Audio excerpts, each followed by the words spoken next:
President Bola Tinubu presents APC's flag to the party's governorship candidates at the forthcoming Edo governorship election Monday, Okpebolo. And his running mate, guess who? Dennis Idahosa. NLC backs Senior Staff Association of Nigerian Universities and the Non-Academic Staff Union demands immediate payment of salaries. 8 suspended lawmakers dragged the Zamfara State House of Assembly, the state's Attorney General, the police and the DSS to court. And headlines outside Nigeria tonight: U.S. weighs options in Africa as Niger junta ends military cooperation. Liberian President Boakai submits a maiden budget to the Liberian legislature. Tonight on Politics HQ, stakeholders are calling for a new constitution for Nigeria. Now, how necessary is this and how feasible is this? We have analysis on this tonight. Also, no victor, no vanquished. Erstwhile political foes, Okpebolo and Idahosa, are now on the same ticket for the Edo State governorship election. It can't get more interesting. Is this a forced marriage? And how will these strange bedfellows, you might call them, fare? My name is Kofi Bartels. Politics HQ starts now.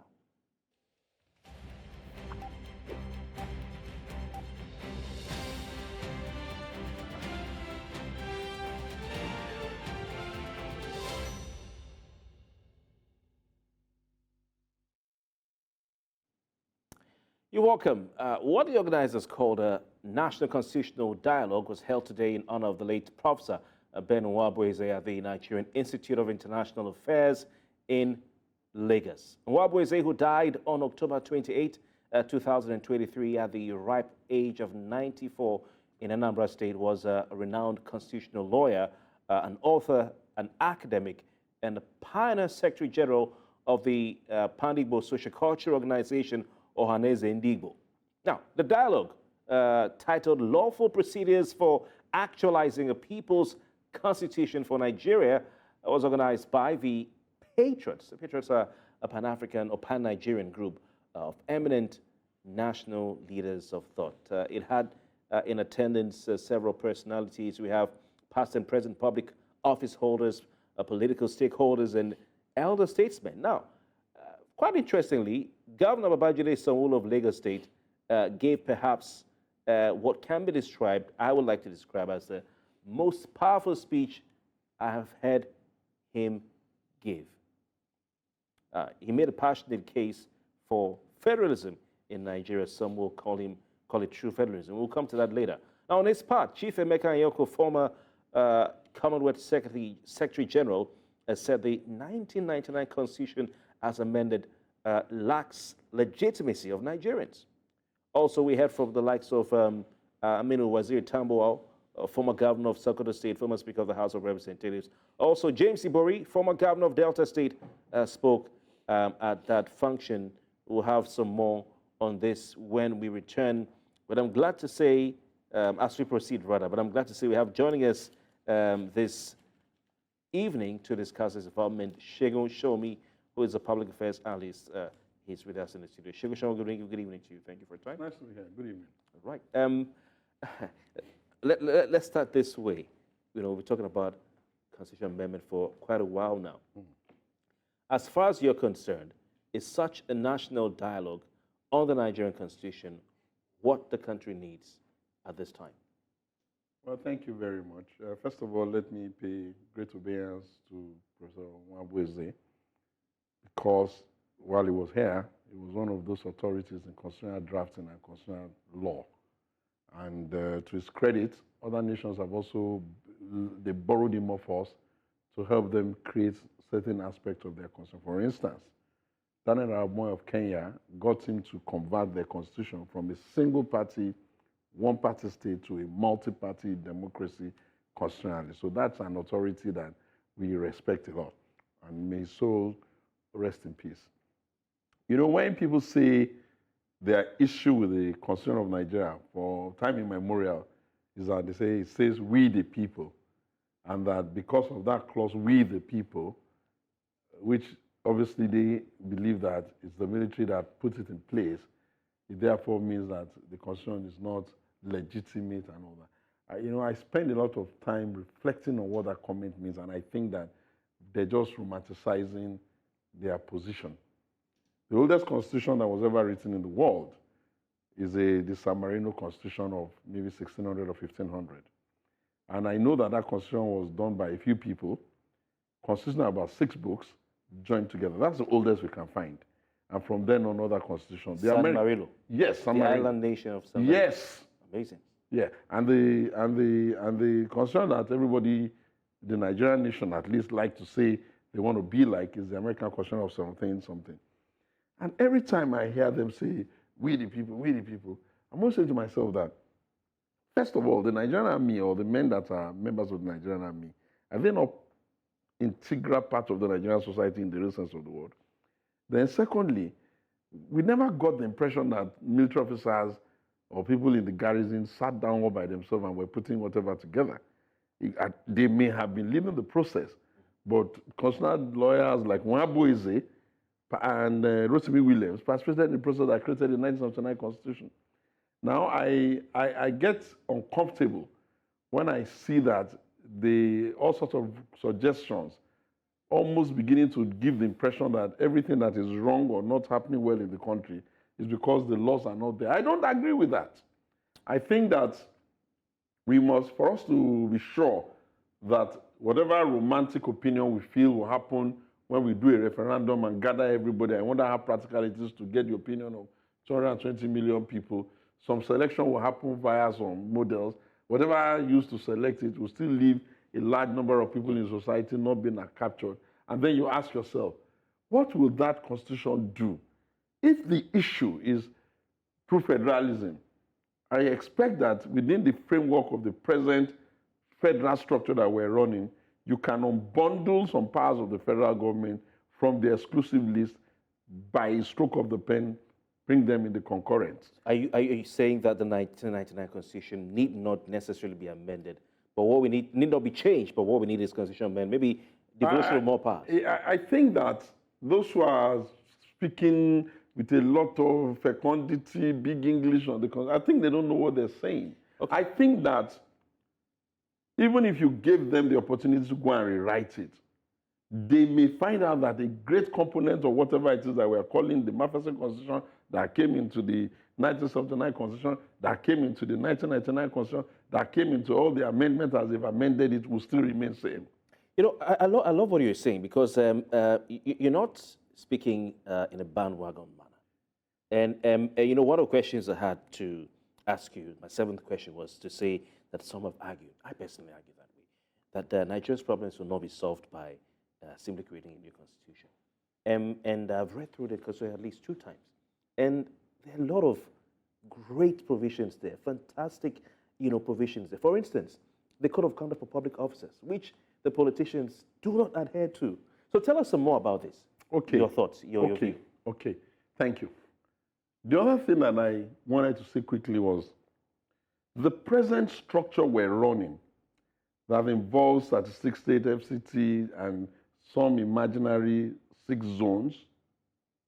Most of those people who are romanticizing the need for a new constitution and all that, they don't even recall or remember or like to give credence to the fact that it was General Sani Abacha, in a bid to solve the problem of continuous victimization of the North, especially Sokoto as they were called then, that broke it up into 6. And that breaking it up into 6 geopolitical zones has created the opportunities for more hegemony and more power negotiation.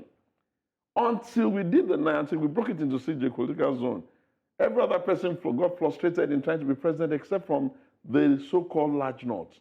That so-called large North now is now broken into 3 Norths. And that means that you can almost say from any section of the country, if you can do a conversation or a handshake with the people of the North Central, you may begin to appear robustly able to achieve your objectives. So I really don't understand why they are really flogging it. I think that it is one of those tyranny of popular opinion of the aged generation. I was at that seminar today. I watched as 80-year-old, 90-year-old, 70-year-old men just get up one after the other, regurgitating the same opinion among themselves. And most of them are failures. Haven't been governors, haven't been senators, haven't been this, haven't been that. They are not able to look into the mirror and tell themselves that in an inhonest way of running what is already allowed is majorly the problem as against a new law. And you will find out that you can give it teeth by saying, okay, so what exactly are we saying now? If you listen to them, you almost get the impression that they are romanticizing a parliamentary system of government, sort of. And then you ask yourself, are these people kids? You ran a parliamentary system before. The crisis that you were having among yourselves in the parliament, especially the Southwestern Parliament, created the reason for that even republic to become destroyed. Now you are pretending as if you have purged yourself of that kind of behavior, and then you are maybe asking that we should leave the presidential. You say it's expensive.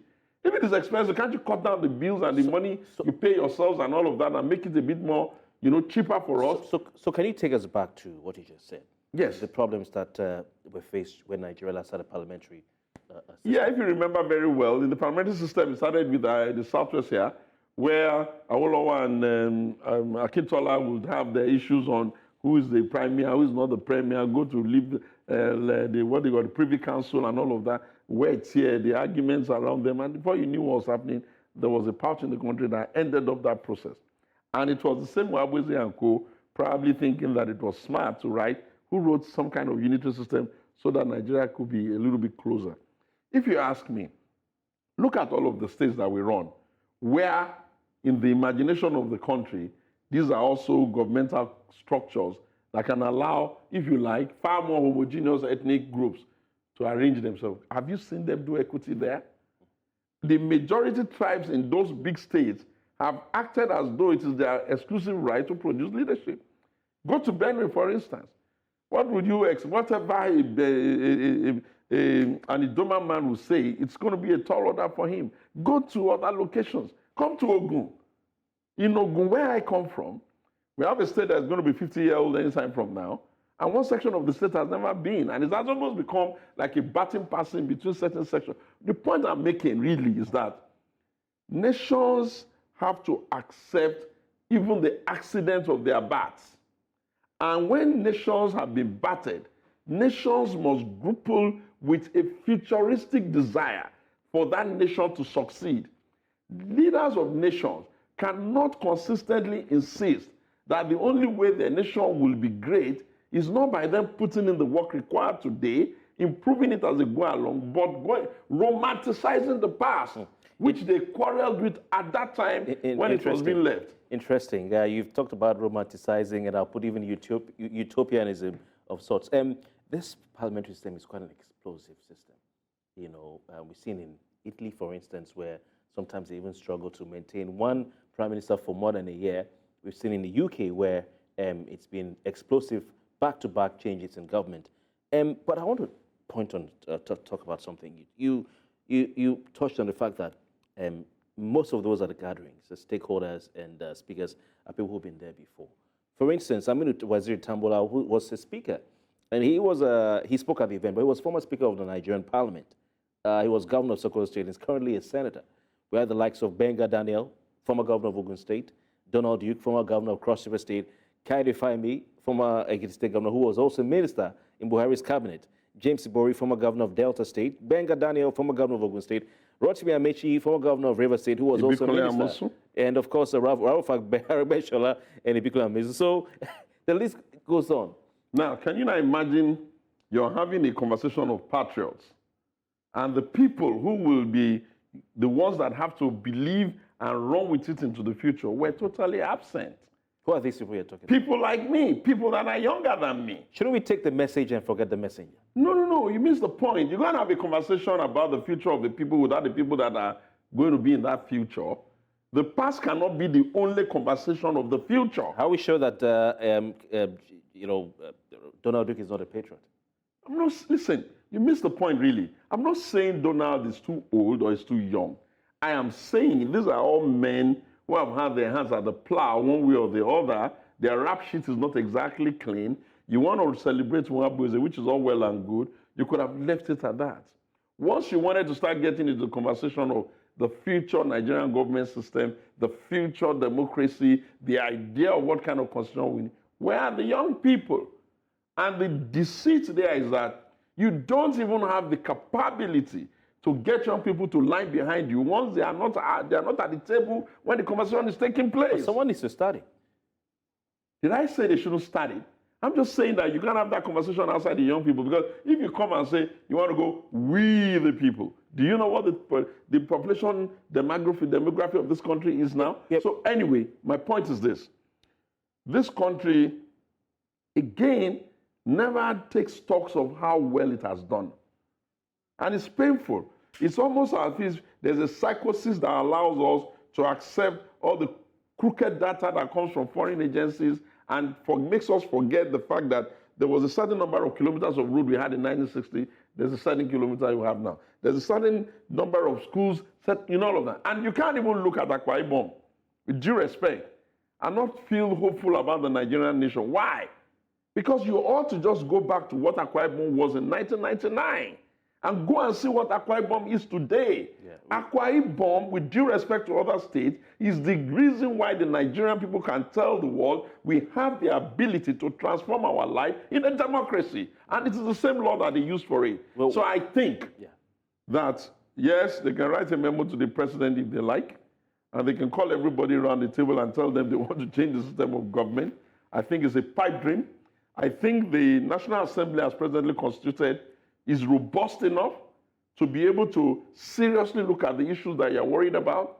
I've always been worried about the fact that why should the Nigerian nation allow the states to create laws for themselves, allow the states to have justices for themselves, and then do not allow the state to have where they can keep their people that are criminals, like their own prisons. But I know that that has been unbundled. They can do that now. I've always argued for myself that why is it that we're having an inability to feed ourselves? But agriculture is not exclusively on the federal government list. If your issue is fiscal federalism, you want to be in control of all the monies or the resources that's available in your area in some form, if that's what's really driving them, they have to be bold enough and they have to own up to their own greed. All right. By saying, oh, all of these things we're talking about is that if it is oil, we want to be the only one spending it, and let every other large area of the continent or maybe the country just be in penury. If that's what they want to say, they should say it. All but right. They cannot, underneath the guise of wanting to take more money, begin to suggest that the laws of a nation implement or, themselves. All right. Sheikh Shomi, interesting.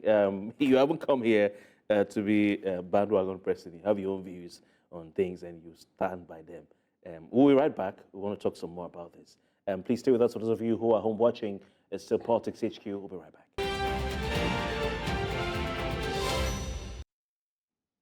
And welcome back. You're still watching Politics HQ right here on News Central Television. I'm Kofi Patriots. Still with us tonight is Segun Shomi. He's a public affairs analyst. Like I said before we went on the break, he has his own views on the state of the nation, particularly on constitutional amendments. I believe on restructuring. And he's standing by them no matter what anyone says. Segun Shomi, let's go back a bit to what you said about reforming Nigeria's legislature. Right now we have a bicameral legislature, and they are proponents of parliamentary system. The president has to be a parliamentarian, and they feel that that will bring more performance. But the greater argument in support of that is about the cost of governance. Isn't that a reason for us to go back? Okay. Look at what's happening in the Senate, for instance. Okay, so these men assume that if the cost of governance is high, the solution for that is to change the system of government. Are they even listening to themselves?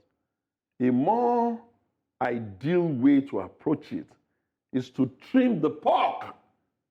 You can trim the pork. You can come and the legislature can make a law and says, going forward, nobody in this country will ever devalue the naira, and they better listen to that. That's a very smart thing to do. You can write it into the Constitution that nobody is going to be allowed to devalue the currency because aside a store of value and a means of exchange, it also represents the integrity and the perception of strength of a nation. If you write that into the law, you would have done a constitutional amendment. You can say that, okay, we're going to normalize the equal number of people for the reps, just like we did to the senators. Every state brings 3. You can say that. That will be some kind of proactive effort. You can even say, my dear friend, Because I've been worried about this for some time. That, okay, what kind of legislation, what kind of constitutional reform do we even need? At the base of this, our argument is some people are producing children with reckless abandon, migrating them into the poll for population and for election, and therefore they're using that huge numbers to distract the apple cart when some other people are acting more responsibly, reducing the number of children. You can come and say that it doesn't matter what your population is, the total number of votes we will allow you for the purpose of a presidential is 100. So that if you win Kano, total number of votes you're allowed, you can bring is 100. If you win Ogun, I'm just saying. Okay, but why do we need to have all that? What does the Senate do that the House of No. Representatives? With due respect, the reason why I was saying this is that because, you have to turn, go back and say, why are these people unable to agree and rest on what we have? You will see that the issues there is that the struggle for power seems to suggest that one section of the country, based on population, can weigh in how power is moved more than the others. And that can be quite worrying, especially when that part of the country that has that capability, the social dimensions and the poverty indicators and the social stabilization there is very weak. So how do we overcome this? So that's another conversation, but that's not what they're discussing. What they're discussing is, oh, we're not going to follow the American system anymore. We're going to start thinking about the British one. Oh, we don't want to do the British one. We're going to do the French. It's mostly about we're not going to do the cost French. of governance. Look at what we're talking about here. When they talk about budget padding, for instance. Well, listen, man. Yeah. When they talk about the cost of governance, I accept, but I get very irritated when I feel that the executive, through their agencies, ministries, and all what have you, are the cesspit of corruption. I get annoyed when they talk about. Two wrongs you don't can make look it at right. no. You can look at it relative to the percentage.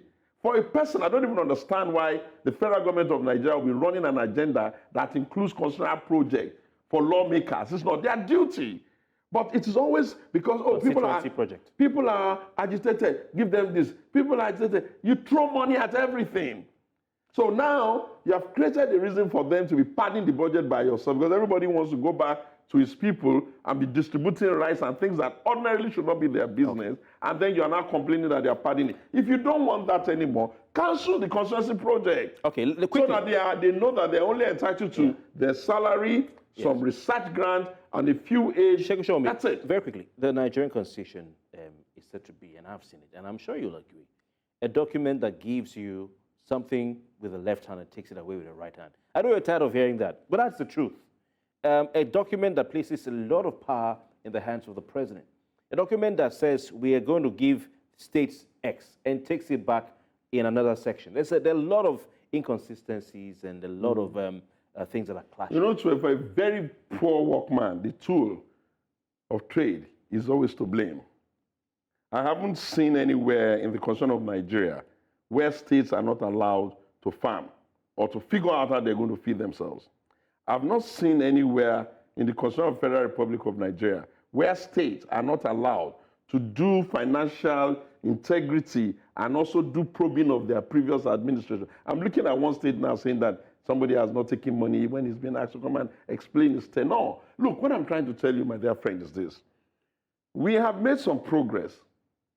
We have also escalated the capability of our people to be more involved and more interested in the conversation. And that has meant that we are far one of the most critical set of people on our system and our government. Okay. I haven't got an issue with that. Right. But in trying to accommodate the criticism of our people, the hope and the expectations of our people that has not been met, we have to be clear that we're not asking for something that we already know won't work and has not worked. If you are talking about introducing healthy rivalry, Awolowo did cocoa, blah, blah, blah, and all of that talk, since Awolowo has been gone, show me somebody that looks like Awolowo from the Southwest. We have to go. We have to go.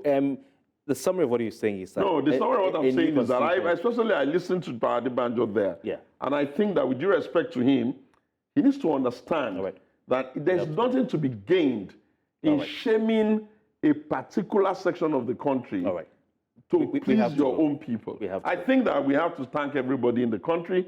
We have to know that there are challenges that we need to take care of, and we ought to know that It's not really about Thank you very much, law. Segun It's Shomi. about us. It's been a pleasure having you tonight. Totally my pleasure. And we won't have you again when next year in Lagos. Thank you very much. We'll take a break. When we come back, we'll continue our conversation. This time we'll head to Edo State. Look at what's happening in the APC. Stay with us.